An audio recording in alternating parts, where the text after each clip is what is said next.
Hello, good afternoon. Ayan na po yung aming nagawa. Okay, nahagdanan namin. Ito kasi yung hagdanan namin dati. Ayan. Ito ngayon yung bagong ginagawa na hagdanan namin. Yan po ang aking kuya, si Rolando Dang. Siya po yung aming... Anong tag sa'yo, kuya? Airconer. Ano pa ba? Anong tawag sa'yo? Gumagawa na... Basta lahat. Kaya niyang gawin po. Contact lang po kayo. Yan, mga pang steel ba, pang steel bar. Ha?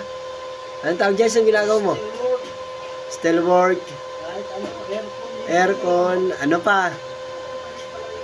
Wala na? Oh, lahat. Yan ang kuya ko. Ayan. Thank you. Contact para sa mayroong nais magpagawa. Mura lang. Libre lang na eh.